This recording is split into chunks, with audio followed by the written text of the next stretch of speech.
What's up guys, Houndish here, and today we're back in Destiny 2 for the weekly reset of the 20th of April. This is a bit more of an interesting one because of course we have the start of Guardian Games for 2021, so we'll cover the new event stuff, how to get started, and the basic mechanics of the event, as well as the potential rewards like new exotic drops, heir apparent, and more. Then of course we've got the rest of the reset for the week, so we'll check out vendor loot, Eververse, and our activities, as well as Nightfall's challenges, and all that good stuff inside of the video.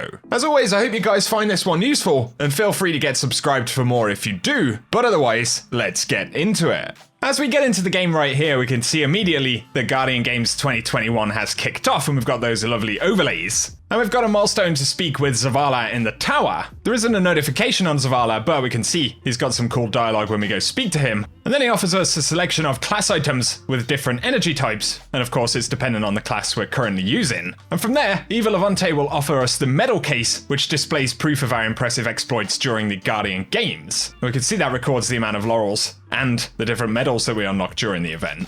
So make sure you equip your class item, and then we do have a quest right here called the Games Begin, and essentially this is the one to get going with the event this year, with the first step requiring us to collect laurels. And via completing that quest, I believe we will get access to the quest to earn heir apparent this year once again, as well as the exotic catalyst. So that's something we'll get access to through the course of the event, and I'll keep you posted on it. Eva is also offering the rival ghost shells once again that we had from last year, so they are re-earnable. And then she has the various different cards, platinum cards right here, to complete different content to unlock platinum medals. So that's something we'll explain a little bit more in a moment. Also, the weekly bounties will drop XP, Bright Dust, Glimmer, and laurels, so that's something to bear in mind. And then there is the new Sparrow for the event right here that we can see is earned via the Guardian Games World Class Point Scorer Triumph, which is to simply earn 50 class points right there. And of course, all of the triumphs are visible in the triumph section, which is what tells us that we'll also be getting the heir apparent catalyst via a quest, so something we'll get access to shortly. We should also mention the Guardian Games Strike playlist, specific for classes, is actually featured on the Tower Director. Bungie did give us some additional info worth bearing in mind for this event. So, in terms of the medals, they point out that bronze medals have a point value of 1 point, silver is worth 2 points, gold medals are worth 5 points, and platinum medals worth 15 points. And those are the points that it's actually scoring for our class team. They also say that they have to account for different class populations, so this year the class that comes in third place every day will get a permanent 10% bonus on the scoring going forward. That's pretty interesting, but also we do have the new Guardian Games playlist. So this is the Guardian Games Strike playlist, and it groups us together based on the class we're playing. And of course that helps us collecting laurels because we can pick up laurels generated by other players of the same class, so gonna be a pretty good place to go and farm. And then of course with laurels we can trade them for contender cards at Eva, and completing objectives for contender cards in Strikes, Crucible, or Gambit will grant a gold medal upon completion, but we can also get access to platinum contender cards that focus on objectives in Nightfalls, Survival, and Trials, and this will be the only way to earn platinum medals. So if we can complete a platinum medal for the week, we'll earn all-star status and get a special reward at the next podium ceremony. And it looks like these ceremonies are going to be taking place over the weekend from Friday's daily reset, which also means it's worth completing those platinum contender cards before the daily reset on Friday in order to lock in that all-star status for the weekend. And for each of the podium ceremonies, we will get glows for our classes. So the third place class for the week will get a bronze glow, second place will get a silver glow,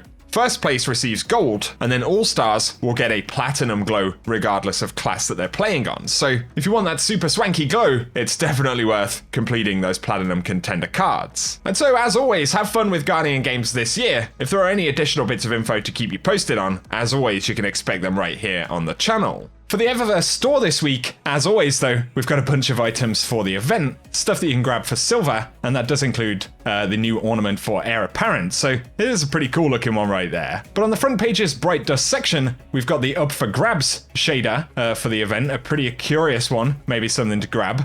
We've also got the Cyberglass entrance, which is another one for the event this year. Pretty cool stuff. And then there is the Team Spirit exotic ship for 2000 Bright Dust, and the Represent exotic emote that we can also grab on the front page. And that one is 3250 Bright Dust. The armor ornaments and things like that are featured on the event page. And then there is the main Bright Dust section, so we've got the Participation Trophy multiplayer emote right there, but also the Flip and Flex emote, which is a pretty cool one. And then immediately the half volley shell, which is a tennis ball ghost shell right there for 2850 Bright Dust. as well as the runner-up Sparrow. I think that was one from last year. And then also the Underdog exotic ship, which is somewhat curious. And then we have the Cracking Up emote, as well as the Guardian Games projection for the Ghost Shell. Then for our Transmat effects, we have Darkblade effects, the Twin Snake effects, and the AICOM Rasputin Reboot effects, followed by the Iridescent Coral, Mars Sunset, Molten Bronze, and Mercurian Sunrise shaders. If you're curious about Banshee for the day, he's got unflinching fusion rifle aim, as well as Icarus grip, but of course these will change on a daily basis. The Nightfall for this week is the Insight Terminus, but also we do now have access to all of the Grandmaster Nightfalls, so if you want to jump in and get those done, grab the Conqueror Seal, things like that. Of course, it's up this week, as well as additional powerful and pinnacle drops, and also Palindrome should be the featured weapon.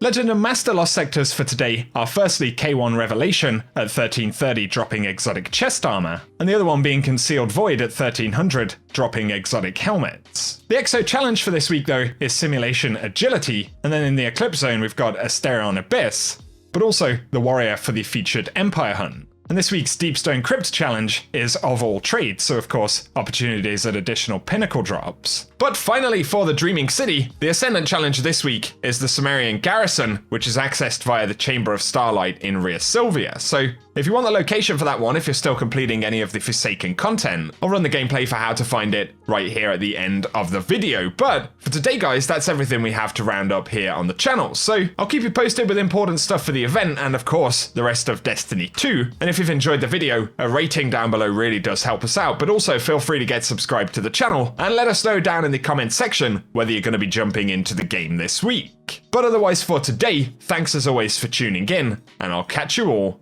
very soon.